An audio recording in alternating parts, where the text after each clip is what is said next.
हर साल की तरह उड़ीसा के गंजम जिले के अंदर ठाकुर यात्रा निकाली जा रही थी, जिसमें बड़ी संख्या में, हजारों की संख्या में लोग शामिल होते हैं। इसी यात्रा में दो ऐसे अजनबी व्यक्ति थे जिनको बहुत सालों से देखा ही नहीं गया था। तभी एक लड़के ने उन्हें देखा और देखने के बाद उनका पीछा करना शुरू कर दिया। जब वो शाम को अपने घर जाते थे तो पता चलता है कि एक पास का ही गांव है चंदनपुर, वो वहां पे जा रहे थे और चंदनपुर में उसका घर देखता है। तभी मौका पाते ही वो लड़का पुलिस को फोन करता है। पुलिस से कहता है कि साहब, आपको जिसको 21 साल से तलाश कर रहे हैं वो हो सकता है ये दोनों हो। अब 21 साल पहले जो व्यक्ति गायब थे उन्हें ढूंढने के लिए पुलिस लगातार कोशिश कर रही थी, लेकिन पुलिस को मिल नहीं रहे थे। पुलिस को सूचना मिलती है, पुलिस मौके पर पहुंचती है और घेराबंदी करके उन दोनों लड़कों को गिरफ्तार कर लेती है। एक लड़के का नाम होता है रंजू बिसोई और दूसरे का नाम होता है रानू नायक। दरअसल जब ये गिरफ्तार किए गए थे तो बड़ी संख्या में गांव के लोगों ने घेर लिया और कहा कि तुम इन्हें क्यों गिरफ्तार कर रहे हो। तभी वो कहते हैं कि शायद तुम भूल रहे हो, साल 2002 में ये दो लड़कियों को लेकर भागे थे। एक लड़की का नाम संतोषी होता है जिसकी उम्र उस वक्त 19 साल थी और दूसरी लड़की थी नर्मदा जिसकी उम्र उस वक्त साल 2002 में 20 साल थी। ये लेके यहाँ से जाते हैं और जाने के बाद सीधा पहुंचते हैं गुजरात के सूरत में और सूरत में रहना सहना शुरू कर देते हैं। उनके साथ ही शारीरिक संबंध भी बनाते हैं, लेकिन वो लड़कियां जब शादी के लिए जिद करने लगती हैं तब इन्होंने मौका पाते ही उन लड़कियों की गर्दन को उड़ाकर और एक तापी नदी है उसके किनारे पर उन्होंने फेंक दिया। लाश मिलती है, लेकिन हम इन्हें हर बार यहाँ ढूंढने के लिए, तलाश करने के लिए आते थे, लेकिन कभी मिलते नहीं थे। जब इन्हें ढूंढते थे तो पता चलता था कि वो है ही नहीं, गायब हो चुके हैं। और जब पुलिस वालों ने इन्हें पकड़ने के बाद पूछा कि तुम कहाँ चले गए, तो इन्होंने कहा कि हम तमिलनाडु में इधर उधर जाकर छुपे हुए थे। पुलिस ने उन्हें पकड़ा, गिरफ्तार किया, गिरफ्तार करने के बाद जेल भेज दिया। और जब इन्हें जेल भेज रहे थे तभी किसी ने एक छोटी सी बात कही कान में कि साहब, अगर पकड़ना है तो उसको पकड़ कर दिखाओ तो जाने। जब पुलिस वालों ने कहा कि उसको पकड़ कर दिखाने वाली क्या बात है, तभी वो कहते हैं कि ढूंढ कर दिखाओ तभी तो जानेंगे। अब पुलिस वाले लग जाते हैं उसको तलाश करने के लिए। इसके लिए पुलिस को कई तरह के भेष बदलने पड़े, इसके लिए पुलिस को कई जगह की खाक छाननी पड़ी। और जब ये खुलासा सामने होता है तो पुलिस के लोग वाहवाही करने से चूकते नहीं हैं। आज कहानी उन 3 पुलिस वालों की है जिन्होंने न केवल उस प्रदेश में बल्कि कई प्रदेशों में अपना नाम रोशन किया है। आदाब, नमस्कार, सत श्री अकाल। मैं उस्मान सैफी। आज की जो सच्ची घटना मैं आपको सुनाने जा रहा हूं, ये सच्ची घटना है उत्तर प्रदेश का एक जिला है मथुरा। दरअसल 3 पुलिस वाले होते हैं, इसमें एक ASI होते हैं सहदेव और दूसरे होते हैं जनार्दन हरिचरण और तीसरे होते हैं HCP यानी कि हेड कांस्टेबल अशोक। ये तीनों आते हैं उत्तर प्रदेश के मथुरा में। और मथुरा में आने के बाद जिस दिन वो आए थे इस होटल में रुके थे। होटल में रुकने के बाद अपनी वर्दी पहनी हुई थी, लेकिन जब अगले ही दिन निकलता है, ये 20 जून के आसपास की बात है, जब पहले दिन निकल रहे थे तो उनके जो कपड़े थे वो गेरुआ रंग के थे। उनके हाथों में कमंडल होता है, एक हाथ में कुछ ऐसे त्रिशूल जैसा था। उन्होंने पूरा का पूरा अपना बाबा वाला भेष बनाया हुआ था और माथे पर उन्होंने टीका लगाया हुआ था और कुछ इस हालत में थे जैसे कोई साधु बाबा होता है, कोई नामी बाबा होता है। अब तीनों के तीनों निकल जाते हैं, कभी कहीं जाकर भिक्षा मांग रहे हैं तो कभी किसी से बातचीत कर रहे हैं। ऐसे ही लगातार वो 1 दिन 2 दिन इस तरह से जाते थे। इस बात की चर्चा उस होटल में भी होने लगी कि ये अजीब लोग हैं, पता नहीं यहाँ पर आए तो हैं पुलिस के भेष में, लेकिन यहाँ से जब निकलते हैं सुबह को तो इनका एक अलग ही भेष हो जाता है, ये बाबा बन जाते हैं। तो इस बात की चर्चा जब होटल में होने लगी तो किसी की हिम्मत नहीं थी, क्योंकि वो पुलिस वाले थे, उनसे बात करने की कि आखिर तुम ऐसा क्यों कर रहे हो। वो एक के बाद एक मंदिरों में जाते थे, एक के बाद एक आश्रम में जाते थे और जाते जाते लगातार 8-9 दिन बीत जाते हैं। और 8-9 दिन बीतने के बाद तब जाकर जो उनकी मंजिल थी, बरसान एक जगह है जो कि बरसान चौकी क्षेत्र है, उसी का एक नंद गांव लगता है। वहां जाकर उनकी जो सर्चिंग अभियान था या उनकी जो तलाश थी वो बंद हो जाती है, क्योंकि यहाँ पर एक कुंजकुटी एक आश्रम होता है। अब जब कुंजकुटी आश्रम होता है, यहाँ पर जाते हैं तो यहाँ पर एक बाबा होते हैं जिनका नाम होता है गौरी गंगा दास पांडा। अब इन बाबा की जो पहुंच थी बहुत ज्यादा, बड़ी संख्या में लोग आते थे इनके पास। ये कभी श्री राम की बातें कर रहे हैं तो कभी राधा रानी की बातें कर रहे हैं, कभी कृष्ण की बातें कर रहे हैं। और इनके उपदेश सुनने के लिए, इनकी वचन सुनने के लिए जब लोग आते थे तो बड़ा आनंद लेते थे। बड़ा ये इनका जो आश्रम है पूरा भरा हुआ रहता है और बहुत ज़्यादा लोगों की मान्यता है। और जैसे ही इन 3 पुलिस वालों को ये पता चलता है, जो कि साधु के भेष में थे, इनके लिए बहुत सारे फल फ्रूट्स वगैरह लेके जाते हैं, बहुत सारे सामान लेके जाते हैं और ले जाने के बाद जो आश्रम का मुख्य द्वार होता है वहाँ पर जाकर खड़े हो जाते हैं और कहते हैं कि हम बाबा से मिलने के लिए आए हैं। हमने गौरी गंगादास पांडा जी की बहुत ज़्यादा तारीफ सुनी है, हमें बाबा से मिलना है। अब जैसे बाबा से मिलने की बात आती है तो बाबा के पास एक संदेश पहुंचता है कि 3 साधु हैं, लेकिन वो सामान्य से दिखते हैं, ऐसा लग रहा है जैसे कि बिल्कुल नए नए साधु बने हो। वो आपसे मिलना चाहते हैं, आपसे बातचीत करना चाहते हैं। उन्होंने आपके लिए कुछ भेंट भेजी है, कुछ खाने पीने के सामान भेजे, कुछ फ्रूट्स भेजे, कुछ कपड़े भेजे। आप चाहो तो इन्हें देख सकते हो, ले सकते हो। जैसे ही वो बाबा ये बात सुनते हैं तो बाबा को बड़ा अच्छा लगता है। वो कहते हैं ठीक है, उन्हें हमारे पास भेज दीजिए।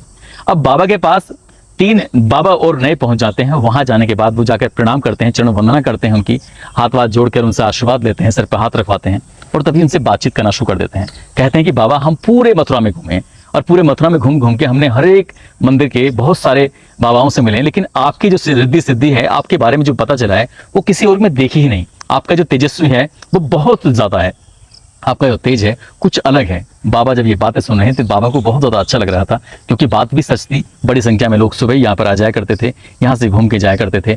और उन्होंने कहा कि तीनों जो बाबा होते हैं, यानी कि पुलिस वाले जो होते हैं, इन्होंने इन बाबा की सेवा करने के लिए अब उनके हाथ पैर दबाना शुरू कर देते हैं, उनके बैठकर उनसे बातचीत करना शुरू कर देते हैं।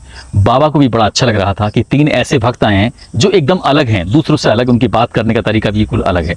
ऐसी बातचीत करते करते उन्होंने कहा कि बाबा आपने पूरे हिंदुस्तान में कौन कौन सी जगहों को देखा है, क्या बताएंगे? जब ऐसी बात बताने की आने लगी तो वो कहने लगे कि मैंने गुजरात भी देखा है, मैंने उत्तर प्रदेश की भी अलग अलग हिस्सों को देखा है, मैंने तमिलनाडु भी देखा है, केरल भी देखा है, मध्य प्रदेश भी देखा है, बिहार भी देखा है।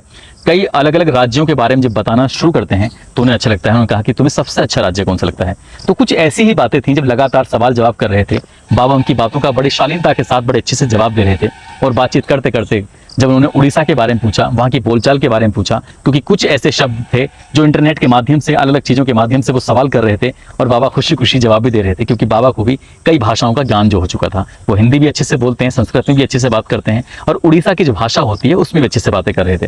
और पुलिस वालों को यकीन हो चला था कि जिसकी हमको तलाश थी आखिरकार ये कोई और नहीं, ये वही बाबा हैं। बाबा अपने बारे में जो धीरे धीरे करके जब पत्ते खोलना शुरू करते हैं और पुलिस वालों ने जब अपने पत्ते खोलना शुरू किए तो यहाँ पर हड़कंप मच जाता है। और तभी बरसाना चौकी इंचार्ज को फोन किया जाता है कि सर हमें जिसकी तलाश थी हमें वो मिल चुके हैं, हमें फोर्स चाहिए। अब जितना फोर्स वाली बात आती है, 24 घंटे ये 3 पुलिस वाले उस बाबा के साथ रहते हैं। और ये बाबा कोई और नहीं था, ये बाबा एक कातिल होता है जो लगभग 23 साल से इसी जगह पर यहाँ पर छुप कर बैठा हुआ था कत्ल करने के बाद। और पुलिस को इसकी बेसब्री से तलाश थी, बेसब्री से इंतजार था। दरअसल कहानी शुरू होती है फरवरी 2023 से। सूरत में एक पुलिस कमिश्नर होते हैं अजय कुमार तोमर, और अजय कुमार तोमर ने जैसे ही ज्वाइन करते हैं, ज्वाइन करने के बाद बड़े बड़े ऑफिसरों की मीटिंग करते हैं। मीटिंग करने के बाद कहते हैं कि मुझे ऐसे केस चाहिए, मुझे ऐसे केस देखने हैं जो खुले ही नहीं है, जिससे मर्डर होता है, लूट होती है, डकैती होती है या कोई ऐसी बड़ी वारदात होती है लेकिन वो केस खुला ही नहीं है, मुझे ऐसे केस चाहिए। अब उसके बाद जब फाइलें खुलनी शुरू होती हैं तो बड़ी संख्या में फाइलें आकर टेबल पर रख जाती हैं। उनमें से 15 ऐसे केस छांटे जाते हैं जो 15 मोस्ट वांटेड क्रिमिनल होते हैं, जिनको गुजरात पुलिस यानी कि सूरत पुलिस को बेइंतहा तलाश थी। और तलाश करने के लिए पुलिस लगातार कोशिश कर रही थी।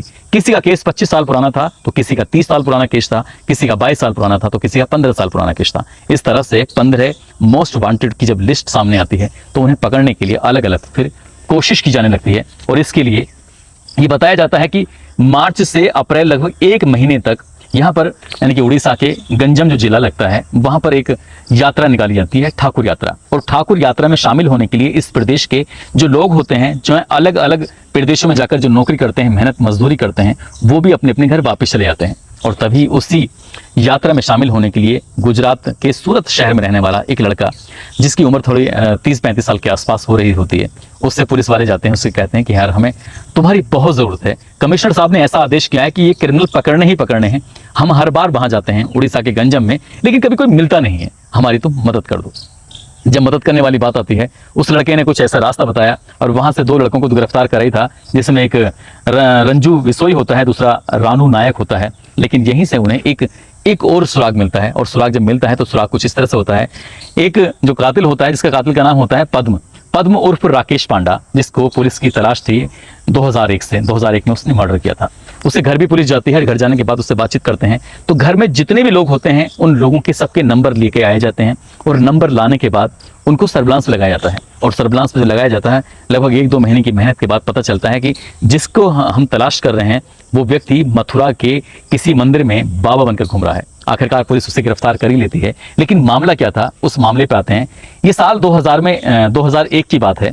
ये उड़ीसा के गंजम जिले का एक ब्रह्मापुरी एक जगह है, वहाँ का रहने वाला पद्म उर्फ राकेश पांडा। ये राकेश पांडा यहाँ से जाता है कमाने के लिए, उड़ीसा से सूरत पहुँचता है। सूरत के बाद उधना क्षेत्र में उसे एक जगह मिलती है, वहाँ पर वो अपना एक ठेला लगाता है। इसमें चाय बनाता है, भुजिया बनाता है, अलग अलग सामान बनाता है जो खाद्य पदार्थ होते हैं। और उन खाद्य पदार्थ को वो बेचता था, इसलिए वो बहुत जल्दी भजिया वाले के नाम से मशहूर हो जाता है। पद्म भजिया वाला, उसको हर कोई जानता था क्योंकि वो बनाता ही इतनी अच्छी था। और जहां वो रहता था उस इलाके के नाम शांति नगर सोसाइटी होता है। और शांति नगर सोसाइटी में जो उसका अपना काम चलता था, वहीं पर एक बहुत ही अच्छी सुंदर सी महिला थी। उस महिला के घर के बिल्कुल बगल में उसका अपना खुद का घर होता है। वहाँ किराए पे जो रहना शुरू कर देता है। किराए पे रहते रहते जब वो घर आता था जाता था अपने, तो इस पड़ोस की जो महिला है उससे इसके नैन लड़ जाते हैं, दोस्ती हो जाती है। दोस्ती कुछ इस कदर होती है कि जब शाम को जाता था तो उसके लिए स्पेशली भजिया लेके जाया करता था, और भजिया ले जाने के बाद उससे दोस्ती करता था और उसके करीब आने की कोशिश कर रहा था। और धीरे धीरे जब मौका मिल जाता है, दोस्ती प्यार में बदल जाती है। और जब भी मौका मिलता था इसे पदम उर्फ राकेश पांडा को, तब उस महिला के पास जाकर सो जाया करता था। यानी कि इन दोनों के अब फिजिकल रिलेशन बन चुके थे, शारीरिक संबंध बन चुके थे। ये जो पदम होता है ये शादीशुदा नहीं था, और जबकि वो महिला शादीशुदा होती है। इनका ये सब कुछ ठीक जैसे एक जिंदगी जो चलती है, इनके लिए बड़ी अच्छी जिंदगी थी, इसमें कोई किसी तरह की रुकावट नहीं थी, तभी आना जाना से चलता है। लेकिन एक दिन अचानक में दोपहर के समय में इसके घर जाता है, इस अपनी प्रेमिका के। तो जब पद्मा से घर पहुंचता है, वहां जाकर देखता है एक लड़का है विजय नाम का, जिस घर से निकल रहा था। लेकिन उसे कुछ अच्छा नहीं लगा, इसलिए उसने उस वक्त तो कुछ नहीं कहा। लेकिन जब दूसरी बार शाम में जब आता है, जाकर कहता है कि आज मैंने विजय को तुम्हारे घर से निकलते देखा था, क्या बात है? वो कहती है कि मैं उसे बहुत मना करती हूँ, लेकिन वो जबरदस्ती आता है और मेरे साथ जबरदस्ती करने की कोशिश करता है। ये बात पदम को बहुत ज्यादा खराब लगी। पदम ने उससे विजय को समझाने की कोशिश की, लेकिन वो नहीं माना। एक दिन फिर से अचानक से दोपहर के समय में जब विजय इस घर में था, उसके साथ आपत्तिजनक स्थिति में था, तभी वो घर जाता है। जाकर देखता है तो विजय मिल जाता है, विजय को समझाने की कोशिश करता है, लेकिन विजय तब भी नहीं मानता। तभी मौका पाते यानी कि 3 सितंबर 2001 को विजय को किसी बहाने से एक जो उधना खाड़ी क्षेत्र है वहां लेके जाता है। कहता है कि यार तुमसे बहुत जरूरी काम है, और जो भी तुम्हारे बीच में विवाद है, उस विवाद को खत्म करना चाहते हैं। अब हम बिल्कुल नहीं लड़ेंगे, और जिस महिला के लिए तुम भी जाते हो मैं भी जाता हूँ, हम लोग आपस में मिल बांट के एक सेटलमेंट कर लेते हैं कि तुम्हारा उससे इतना वक्त गुजारना है, मुझे तुम उसके साथ इतना वक्त गुजारना है। जैसे विजय बात सुनता है, विजय बहुत ज्यादा खुश हो जाता है, और जब विजय खुश होता है तो उसके साथ वो उधना के खाड़ी क्षेत्र में पहुंच जाता है, वहां जहां पर ये आपस में एक दूसरे साथ सेटलमेंट करने वाले थे कि अब हम कितना कितना हिस्सा उसके समय में बंटवारा करेंगे। और वहां मौका पाते ही ये पद्म जो होता है वो विजय की हत्या कर देता है। उसकी हत्या कर देता है, उसको बहुत बुरी तरह से उसके शरीर को बिगाड़ने की कोशिश कर रहा था। तभी वहां पर जो लोग गुजर रहे थे उन्हें पता चल जाता है कि यहाँ पे कुछ गलत हुआ है। अब यहाँ से पद्म अपने घर न जाकर यहाँ से भाग जाता है उड़ीसा की तरफ, और ये सूचना पहुंच जाती है पुलिस के पास। पुलिस उस लाश को कब्जे में लेती है। कब्जे में लेने के बाद अब इसका पोस्टमार्टम कराया जाता है और इसका अंतिम संस्कार वगैरह करा दिया जाता है। लेकिन जो कातिल होता है, इसका नाम पद्म होता है, इस पद्म को तलाश करने की लगातार कोशिश की जा रही थी। लेकिन जब सूरत में वो मिलता नहीं है, अपना सामान था वो सब कुछ वैसे के वैसे छोड़ के आ जाता है, तब पुलिस यहाँ से उसका पता निकालती है। पता निकालने के बाद सीधा पहुंच जाती है उड़ीसा के उसके जिला गंजम में, और गंजम का ब्रह्मापुर उसका जो इलाका होता है। जब वहां जाते हैं तो पुलिस को देखकर वो जंगल की तरफ भाग जाता है। फिर दूसरी बार पुलिस आती है, फिर दूसरी बार वो जंगल की तरफ भाग जाता है। इस तरह से लगातार वो पुलिस को चकमा देने की कोशिश कर रहा था, लेकिन उसके दिमाग में आता है कि अगर वो यहाँ रहेगा तो पुलिस एक ना एक दिन उसको पकड़ ही लेगी। इसलिए उसने परिवार से, अपने रिश्तेदारों से, अपने दोस्तों से सबसे नाता तोड़ लिया। और नाता तोड़ने के बाद यहाँ से कभी वो तमिलनाडु चला गया तो कभी वो केरल चला गया। ऐसे से वक्त गुजार रहा था, लेकिन उसके दिमाग में हर वक्त डर बना रहता था कि गुजरात की, सूरत की पुलिस आएगी और उसको पकड़ के यहाँ से ले जाएगी। इसलिए उसने यहाँ से अब प्लान बनाया कि क्यों ना अपना रंग रूप, ये वेशभूषा, ये सब कुछ बदल दी जाए। तो इसलिए उसने फिर मथुरा की तरफ रुख करता है और मथुरा के अलग अलग मंदिरों में रहता है। जब खाने कमाने का उसके पास कोई जरिया नहीं होता है तो कभी किसी से भीख मांगकर अपना वक्त गुजार रहा था, कभी किसी से, और वहीं किसी बाबा के साथ वो रहना शुरू कर देता है। जैसे जैसे वक्त आगे बढ़ रहा था वैसे वैसे उसके बाल भी बढ़ रहे थे, चाहे वो दाढ़ी के हों चाहे वो सर के बाल हों। जब वो लगातार इस तरह से बढ़ रहे हैं तो बाबाओं की संगत में रहने के बाद उनसे अच्छे अच्छे विचार सीखता है। अच्छे अच्छे विचार सीखने के बाद कुछ वो खुद भी मेहनत कर रहा था और वो एक परिपक्व बाबा के रूप में अपने आप को प्रकट करना शुरू कर देता है। और धीरे धीरे करके ही बरसाम के एक नंद गांव लगता है, वहां पर एक कुंज कुटी, एक आश्रम बनाया जाता है। उस आश्रम का वो पूरी तरह से मालिक बन जाता है, क्योंकि वो दिमाग से तेज तो था ही। और वहां जाने के बाद अपना नाम पदम उर्फ राकेश पांडा से बदलकर अपना नाम गौरी गंगादास पांडा रख लेता है। और वहां रखने के बाद बहुत सारे अनुयायी आते हैं। अनुयायी को आने के बाद उनको न केवल प्रसाद देता था बल्कि उनको प्रवचन भी देता था और उनके अपने बताए हुए मार्ग पर चलने का दिशा निर्देश भी देता था। बड़ी संख्या में लोग वहां पर आना जाना सब चलता रहा। लेकिन उसने कभी भी इस बीच में कभी मोबाइल का इस्तेमाल नहीं किया। वो जानता था कि अगर मैं मोबाइल का इस्तेमाल करूंगा तो एक न एक दिन पकड़ा जुड़ जाऊंगा। लेकिन वो उसे लगता था कि अब तो 23 साल हो चुके हैं, अब तो बहुत लंबा समय हो चुका है, अब उसे कोई गिरफ्तार नहीं करेगा, अब पुलिस उसके पास तक नहीं पहुंचेगा। इसलिए उसने एक लैंडलाइन नंबर पर अपने परिवार के लोगों से संपर्क साधने की कोशिश की। अपना नाम बदला, अपना रूप बदला, लेकिन कहते हैं कि जो अपने परिवार के लोग होते हैं वो किसी भी रूप में पहचान ही लेते हैं। और ठीक वैसे ही हुआ साल 2023 में जब उसने अपने परिवार से संपर्क साधने की कोशिश की।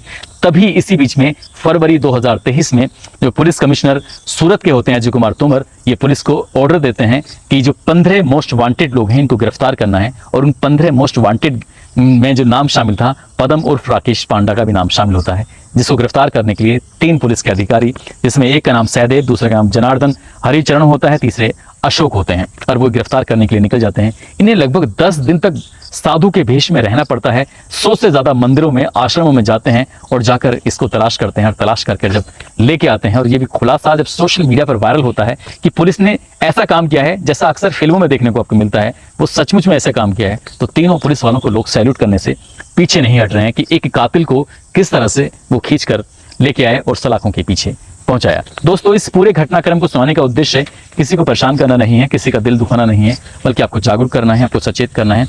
और आज जाते जाते ये मथुरा के रहने वाले हैं रफीक, आज इनका जन्मदिन है। आरा के रहने वाले हैं अभिषेक सिंह, आज इनका भी जन्मदिन है।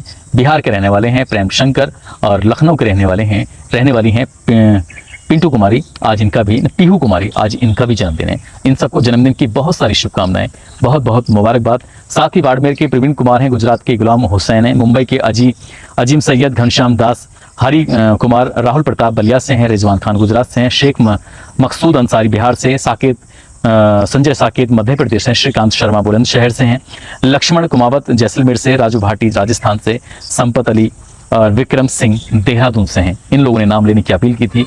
आप सब लोग अपना ख्याल रखें, सुरक्षित रहें। जय हिंद, जय भारत।